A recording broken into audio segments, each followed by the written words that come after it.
Welcome to Julie's Jogar Cooking. আজি বেলেগ ষ্টাইলত মোমো বনাব ওলাইছো। তো হেতুৰ কাৰণে আমাক লাগিব মই ইয়াতে লৈছো 1 কাপ ময়দা। এই 1 কাপ ময়দাত 1 চামুচ তেল দিব।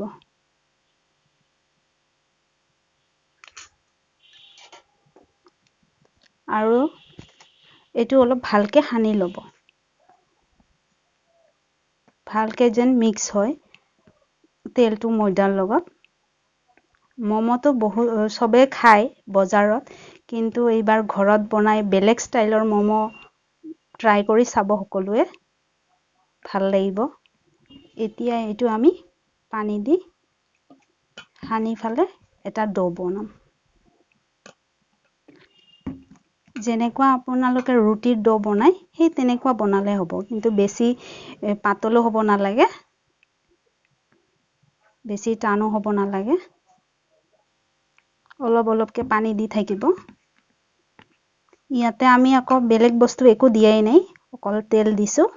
বেকিং পাউডাৰো ইয়াতে ইউজ হোৱা নাই আমাৰ ইয়াতে আমাৰ ডো হৈয়ে গল এতিয়া এই ডোটো আমি 15 মিনিটৰ কাৰণে ৰেষ্ট হ'ব দিম যেতিয়ালৈকে আমাৰ মোমৰ ডোটো ৰেষ্ট হ'ব তেতিয়ালৈকে আমি মোমৰ ষ্টাফিংছটো ৰেডি কৰিম তো হেতুৰ কাৰণে মই লৈছো ইয়াতে বান্ধাকবি আপোনালোকে একে সৰু সৰুকে কুচি কুচিকে কাটি লব তাৰ পাছত গাজৰ গ্ৰেট কৰি লব নাইবা সৰু সৰুকে কাটি লব তাৰ পাছত এয়া পিয়াজটো সৰু সৰুকে কাটি লব আকৌ এয়া জলকীয়া তো ষ্টাফিংছটো বনাব কাৰণে আমাক এই গুটেই ইনগ্ৰেডিয়েন্টছ বিলাক ভাজি লব লাগিব তো আগত আমি 1 চামুচ মান তেল দিলো ডাঙৰ চামুচ দি 1 চামুচ মই সৰু চামুচ দি লৈছো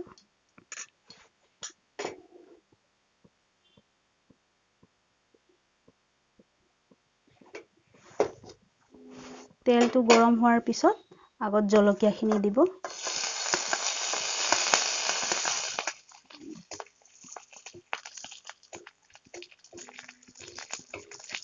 তাৰ পিছত পিয়াজ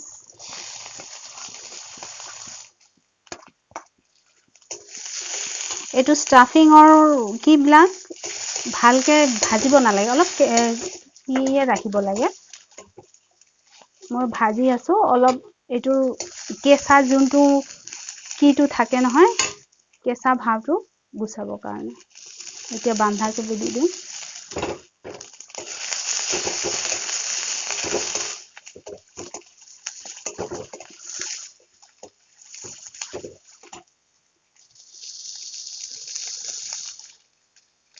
তাৰপিছত গাজৰটো দি দিম একেবাৰে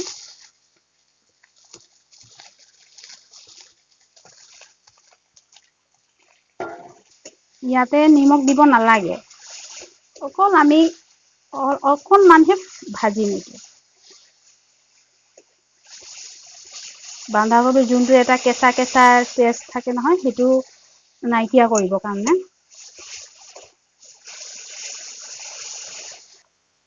এক চামুচ মান মই সয়া সস দিলো ইয়াতে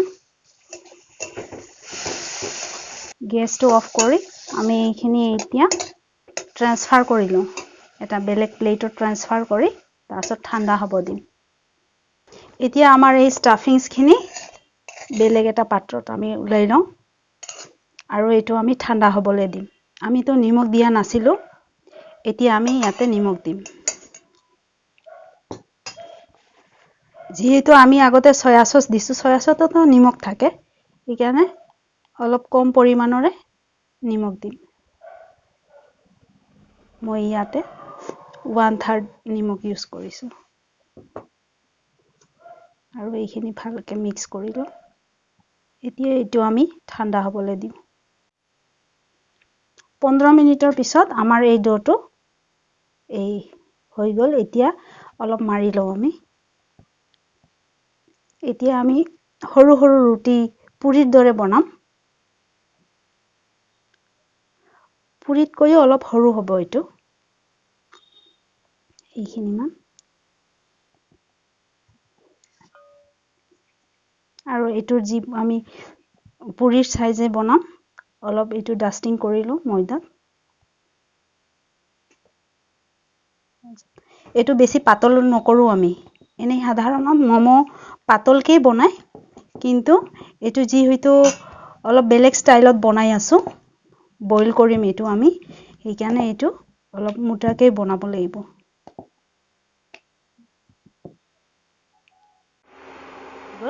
এতিয়া আমি এইবিলাকত ষ্টাফিংছ ভৰাম মমৰ কাৰণে বহুত কেইটা ডিজাইন আছে কিন্তু ইয়াতে আমি এটা সহজ ডিজাইনে মই দেখাই আছো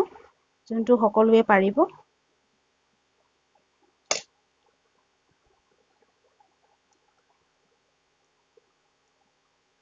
বহুত সহজ এইটো এনেকা কৰি লব তাৰছত এইটো এনেকা পেছাই যাব এই এনেকাকে ফল্ড কৰি যাব ধুনীয়া এটা ডিজাইন হ'ব এই সাইড বিলাক অলপ ভালকে টিপি দিব যাতে পিছত উলাই নাহে ষ্টাফিংছটো আমি মমো কেইটাৰ বনাই ৰেডি কৰিলো এতিয়া এই গুটে মমোখিনি আমি এতিয়া গৰম পানীত দিম মই এয়া পানী গৰম হ'বলৈ দিছিলো বইল হৈ গৈছে পানী এতিয়া এই বইল পানীত এই মমো কেইটা দিব লাগিব এটা এটাকে দিম যাও ইয়াতে যে পানী বইল হ'ব দিছো পৰিমাণটো অলপ বেছি দিব নহলে কি হ'ব আপোনালোকৰ মমোটো তলত লাগি ধৰিব এতিয়া এই মমোটো আমি বইল হ'বলৈ দিম এতিয়া অলপ ঢাকি দিম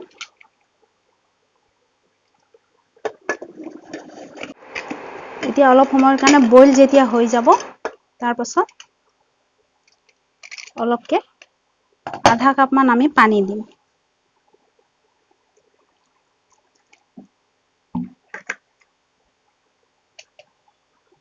ইয়াতে আমি ঠাণ্ডা পানী দিলো তেতিয়া হলে এইটো ভালকে গুটেই কেইটা ভালকে সিজিব আকৌ এইটো বইল হ'বলৈ দিম আমি অলপ সময় ঢাকি থওঁ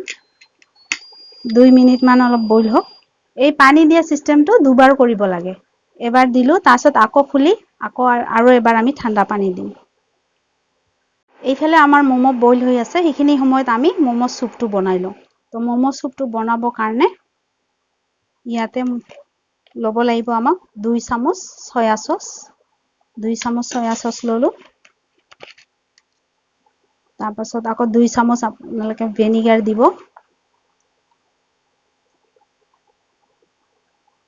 2 চামুচ ভিনেগাৰ দিলো তাৰ পাছত ধনিয়া পাত 2 চামুচ মান দিব এইখিনি মান দিছো মই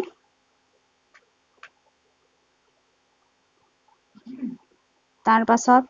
কটা এয়া জলকীয়া এইটো পকা জলকীয়া দেই মই কাটি থৈছো এইটো দিব তাৰ পাছত এইটো নহৰু সৰু সৰুকে কাটিছো মই 1 চামুচ চিলি সস দিলো তাৰ পাছত 1 চামুচ বাটাৰ তাৰ পিছত 1 চামুচ তিল দিলে এই মমো যে আমি বইল হ'ব দিছো সেই মমোৰ পানীয়ে আমি এই সুপৰ কাৰণে ব্যৱহাৰ কৰিম আপোনালোকে এনে সাধাৰণ গৰম পানী দিব পাৰে কিন্তু মই ইয়াতে এই মমৰ পানীখিনিয়ে দিলো এইটো এতিয়া আমাক ভালকে মিক্স কৰি ল'ব লাগিব ইয়াতে আমি নিমখ দিয়া নাছিলো এতিয়া যিমানখিনি সুপ বনাই সেই পৰিমাণে ইয়াতে আপুনি নিমখ দিব মনত ৰাখিব সয়া সসো আছে গতিকে বেছি নিমখ নালাগে ইয়াতে দুবাৰ পানী দিব লাগিছিল আমি আগতে এবাৰ দিলো আৰু এতিয়া অলপ আৰু আধা কাপ পানী অলপ দি দিও ঠাণ্ডা পানী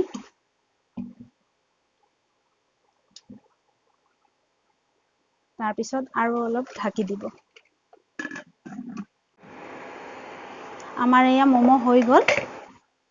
এতিয়া এই মমোখিনি ডাইৰেক্ট এইয়া সুপ যে বনাইছো ইয়াতে দি দিলে হ'ল তো এয়া আজি আমাৰ এই বেলেগ ষ্টাইলৰ ম'ম' হৈ গ'ল মই এনেকা বেলেগ বেলেগ ৰেচিপি ট্ৰাই কৰি থাকো যদি আপোনালোকে ভাল পায় ট্ৰাই কৰিব আৰু কমেন্ট সেকশনত মোক ক'ব কেনে লাগিছে আপোনালোকক